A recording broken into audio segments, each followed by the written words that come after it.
Friends, நிறைய சனந்தா. Welcome to sand cuisine. இன்னைக்கு நம்ம பார்க்க போகிறது எல்லாருக்கும் ரொம்ப பிடிச்ச ஒரு ஸ்நாக் ரெசிபி தான். வேறு ஒன்றும் இல்லைங்க, காலிஃப்ளவர் ஃப்ரை, அதாவது கோபி ஃப்ரை. வாங்க எப்படி செய்யுதுன்னு பார்க்கலாம்.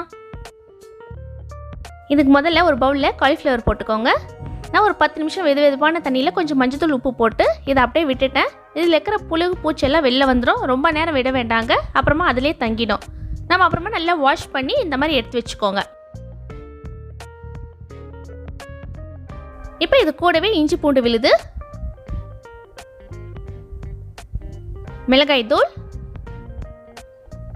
நான் கலருக்காக காஷ்மீர் மிளகாய் தூள் போட்டிருக்கேங்க. நான் ஆர்டிஃபிஷியல் கலர் எதுவும் யூஸ் பண்ணல. தேவையான அளவு உப்பு போட்டுக்கோங்க. இப்போ இது எல்லாத்தையும் நல்லா முதல்ல கலந்துக்கலாம்.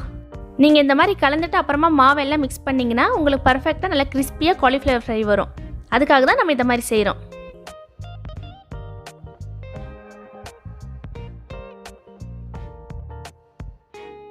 இந்த பூவோடைய சைஸ் மீடியம் தாங்க. ஸோ அதனால் இந்த மெஷர்மெண்ட் போட்டிங்கன்னா உங்களுக்கு கரெக்டாக இருக்கும். நான் மைதா 2 டேபிள் ஸ்பூன் போட்டிருக்கேன். இது கூடவே சோள மாவு 2 டேபிள் ஸ்பூன். நல்லா கிறிஸ்பியாக வரத்துக்காக அரிசி மாவு 2 டேபிள் ஸ்பூன் சேர்த்துருக்கேன். இப்போ இது எல்லாத்தையும் நல்லா கலந்துக்கோங்க. தண்ணி எதுவும் நம்ம ஊற்ற வேண்டாம்.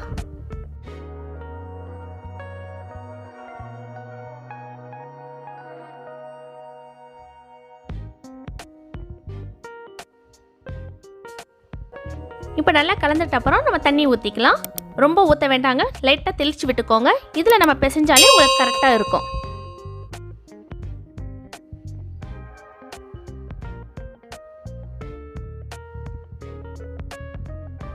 இப்போ நல்லா கலந்தாச்சு. ஒரு மூடியை போட்டு மூடிடுங்க. ஒரு அரை மணி நேரம் ஊறட்டும். அப்போ தான் நல்லா கிறிஸ்பியாக வரும். இப்போ அரை மணி நேரம் ஆயிடுச்சு. ஓப்பன் பண்ணி பார்க்கலாம். பாருங்கள், நல்லா ஊறி இருக்குது. இப்போ இது ஒரு வாட்டி நல்லா கலந்து விட்டுக்கோங்க. இப்போ ஃப்ரை பண்ணுறது மட்டும்தான் வேலை. இப்போ அடிகனமான ஒரு கடாயில் எண்ணெய் ஊற்றிக்கோங்க. எண்ணெய் நல்லா சூடானதும் மீடியம் ஃப்ளேமில் வச்சு இது எல்லாத்தையும் நம்ம வறுத்து எடுத்துக்கலாம்.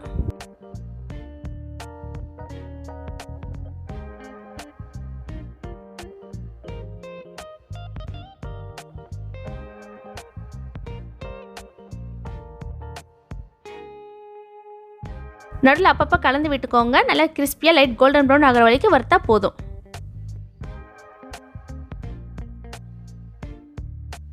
இப்போ பாருங்கள், உங்களுக்கு ஃப்ரை பார்த்தாலே தெரியும் நல்லா கிறிஸ்பியாக இருக்குன்ட்டு.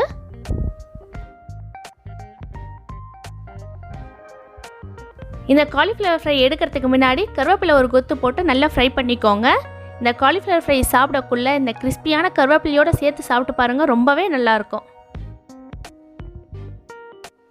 இப்போ காலிஃப்ளவர் ஃப்ரை, அதாவது கோபி ஃப்ரை ரெடி. இந்த வீடியோ பிடிச்சிருந்தால் லைக் பண்ணுங்கள், ஷேர் பண்ணுங்கள், கமெண்ட் பண்ணுங்கள். மறக்காமல் சப்ஸ்கிரைப் பண்ணிட்டு பக்கத்தில் இருக்க பெல் ஐக்கானையும் ப்ரெஸ் பண்ணிவிடுங்க.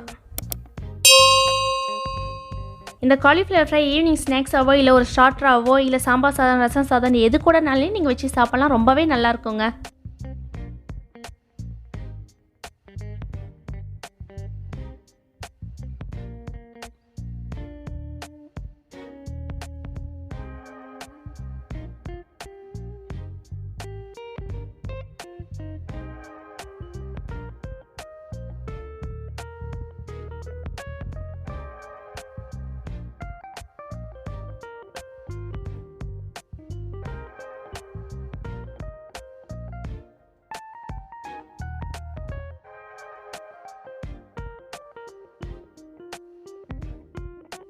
ஈவினிங் ஸ்நாக்ஸாக நீங்கள் இதை சாப்பிடக்குள்ள லைட்டாக மேலே லெமன் புழிஞ்சி ஒரு ஆனியன் வச்சு அப்படியே லைட்டாக சாஸ் தொட்டு சாப்பிட்டு பாருங்கள். ரொம்பவே நல்லாயிருக்கும். டேஸ்ட் எப்படி இருக்குன்னு சாப்பிட்லாம். நல்ல முறுமுறுன்னு இருக்குங்க. உங்களுக்கு எல்லாருக்கும் ரொம்பவே பிடிக்கும். கண்டிப்பாக ட்ரை பண்ணி பாருங்கள்.